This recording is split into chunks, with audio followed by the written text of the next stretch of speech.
berhubungan badan, ya tidak dianjurkan untuk turun. Maka Nabi SAW pun bertanya, ini menunjukkan apa? Sunnah yang ditekankan. Apakah wajib? Wallahu alam. Kami tidak mendapati qaul para ulama hal itu wajib. Ini masalah sunnah. Jadi yang turun lebih utama adalah dari kalangan kerabat. Ini sesuai dengan kaidah umum tentang pengurusan apapun itu diutamakan dari kerabat, anaknya dan seterusnya. Ketika sudah turun, maka jenazah disunahkan dari arah kaki, dimasukkan dengan kepalanya terlebih dahulu. Apabila menyulitkan, bisa dari arah sampingnya, mana yang mudah. Kalau menurut saya paling mudah justru dari arah kaki. Kemudian yang mudah selanjutnya, tapi tidak mendapatkan sunahnya, dari arah samping.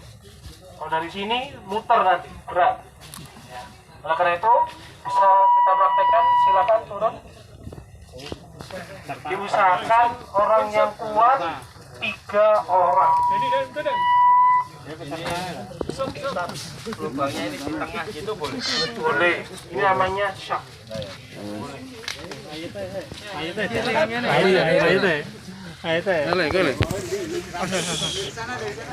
Cara memegang jenazah itu salah satunya di atas jenazah. Bukan seperti megang nampan, tapi begini. Dari sana loh. Dari sini. Dari mana Pak? Dari sana Pak. Dari arah kaki. Coba kita belajar dari arah kaki. Dari arah kaki. Apabila jenazah wanita dianjurkan untuk di sini diberikan penutup biar tidak nampak langsung bagian jenazahnya, yang itu buat lempukan tubuh, terutama apalagi masih muda. Ya. Ini kita khawatir fitnah, maka dianjurkan oleh para ulama diberi tutupan. Kemudian kita masukkan dari arah kaki.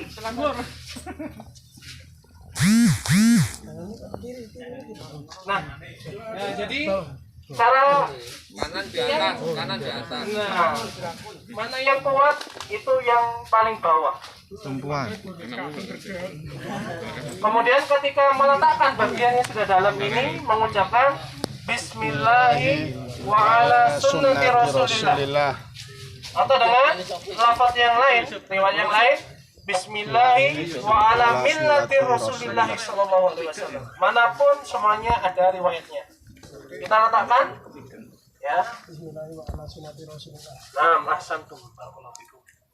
Kita langsung arahkan ke arah kiblat. Sudah? Wah, malah duduk gak diukur. Kemudian Apa? catatan Lemah. tidak ada bagian dari syariat agama kita mengadzankan atau mengiqamahkan. Tidak ada dalil satupun. Meskipun sebagian orang berpendapat dengan kias, orang lahir di dunia itu diadzani, maka meninggal pun diadzani, maka ini kias yang tidak berdasar. Karena kias ada syarat-syaratnya. Ya, harus belajar usul fikih dulu sebelum kita pakai kias.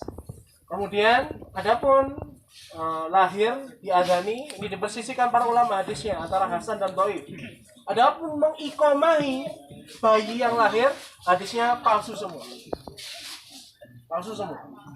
Maka kalau kita mengadzani kemudian mengiqamahi karena dalil tersebut, maka kita mengamalkan hadis palsu dan kita diancam oleh Nabi Sallallahu Alaihi Wasallam.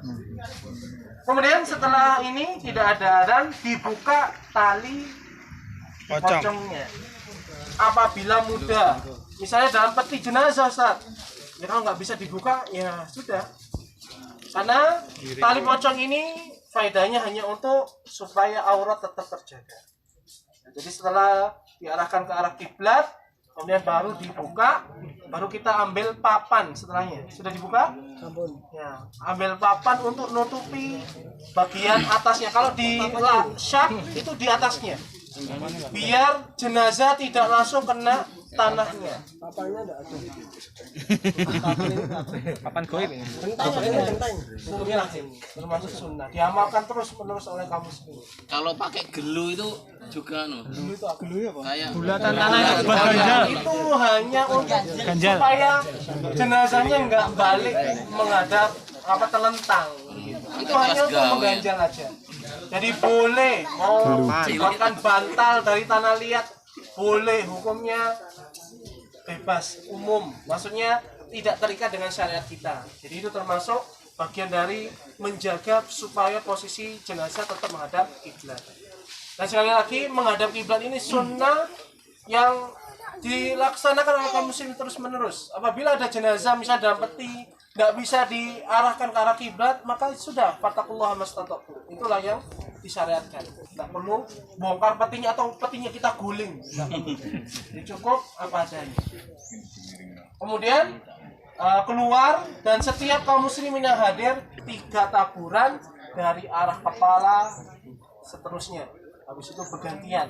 Ini termasuk sunnah.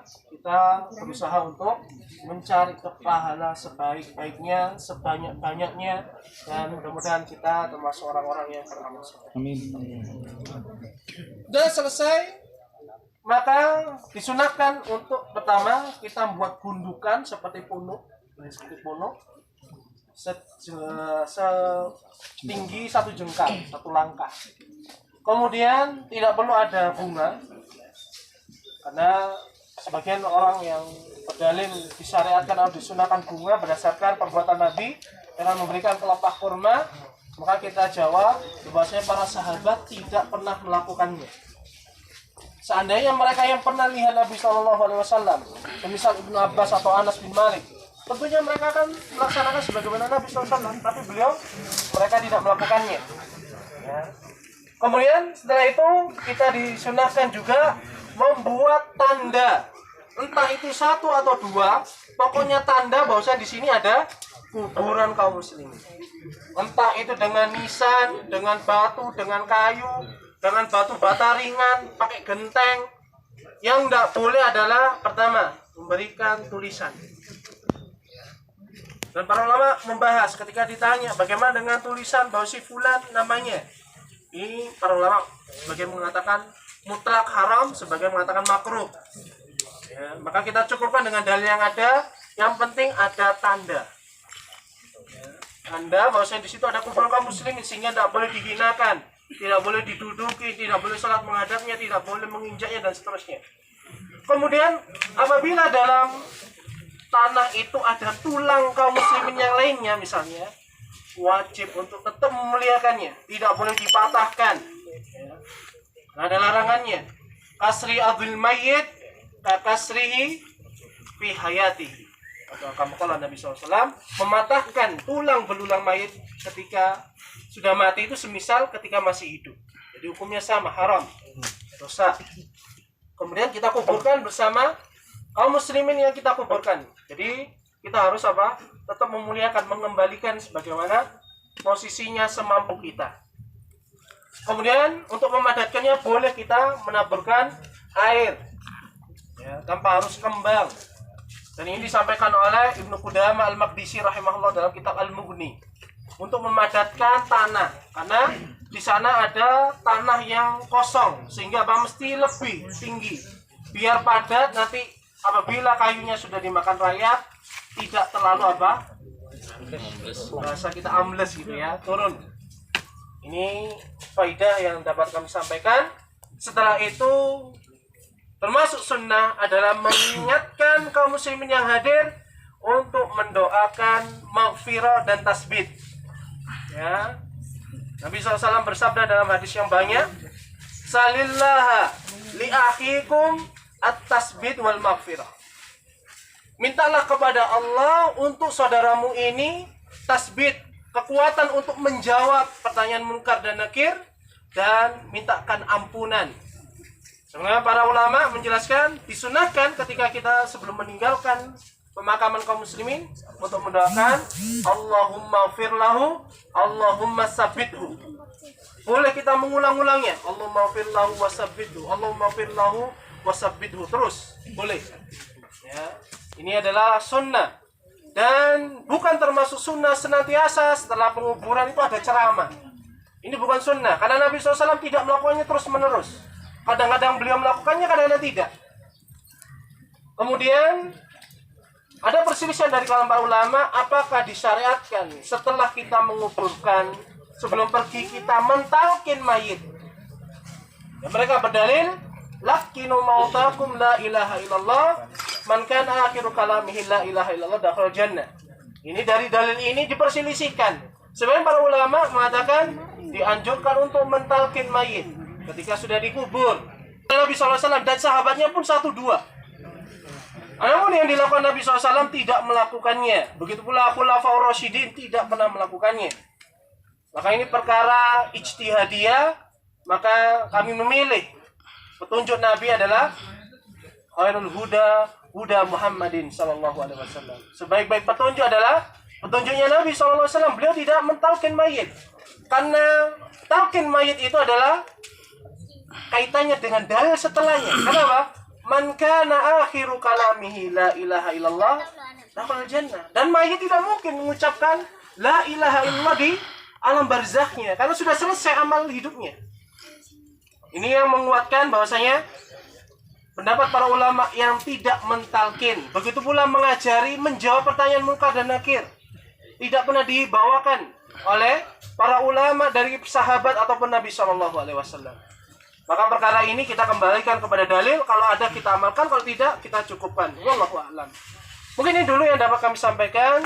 Kurang lebihnya kami mohon maaf. Mungkin ada 1-2 pertanyaan atau ada hal yang belum difahami dari apa yang kami sampaikan atau disampaikan oleh Ustaz Fahmi, bisa ditanyakan. Monggo. Ustaz tanya, Pak. Iya. Ketika sudah diuruk gitu tadi ya, sudah membentuk gundukan, apakah itu boleh diinjak-injak supaya padat gitu? Diinjak-injak boleh di bagian yang bukan di atasnya jenazah. Adapun di jenazahnya tidak boleh. Ini namanya melanggar sabda Nabi SAW. Loh, mayatnya metu nah. Kemudian yang lain, ada yang lain? Iya. Kalau wanita itu apa harus ada kainnya? Iya, disunahkan oleh para ulama untuk menutupinya sampai mayat itu diletakkan dan di hadapan kiblat, habis itu dibuka. Kalau Ya.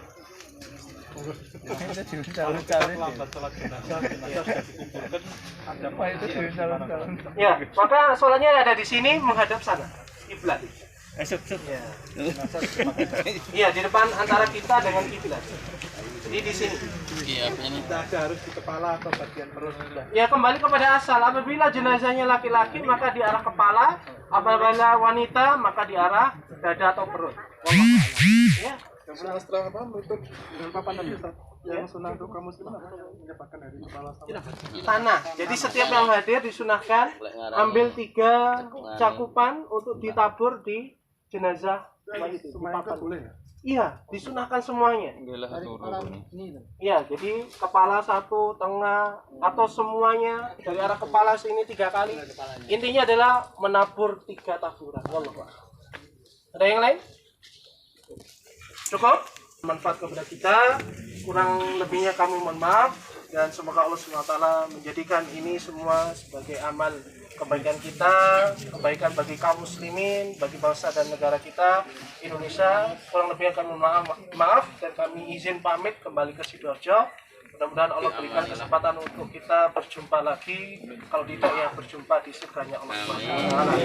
Wassalamualaikum warahmatullahi wabarakatuh. Wa akhiru da'wan alhamdulillahirabbil alamin. Kita tutup dengan kafaratul majlis. Subhanakallahumma wa bihamdika asyhadu an la ilaha illa anta astaghfiruka wa atubu ilaik.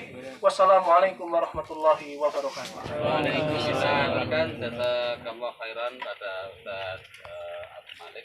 Mudah-mudahan Allah senantiasa menjaga beliau, memberkahi ilmu beliau, memberkahi umurnya. Dan kalau masih satu karena lagi. Mas, mantap. Baik, sahabat kalian, kita akhiri pelatihan kita dengan mengucap alhamdulillah alamin. Semoga ilmu ini benar-benar bermanfaat karena ini adalah ilmu terapan. Ya harusnya ini dipraktekkan betul, yang sebatas pengetahuan, tapi kita berusaha untuk menjadi bagian dari pengurusan di kampung kita, di keluarga kita, dan menjadi dakwah di bidang yang lain, terutama dari sini ambulan dan demikian. Kurang lebihnya mohon maaf. Assalamualaikum warahmatullahi wabarakatuh. Waalaikumsalam warahmatullahi wabarakatuh. Itu urut po lagi. Kak. Dia mau lawan nasi kelung saya nih kan. Monitor HT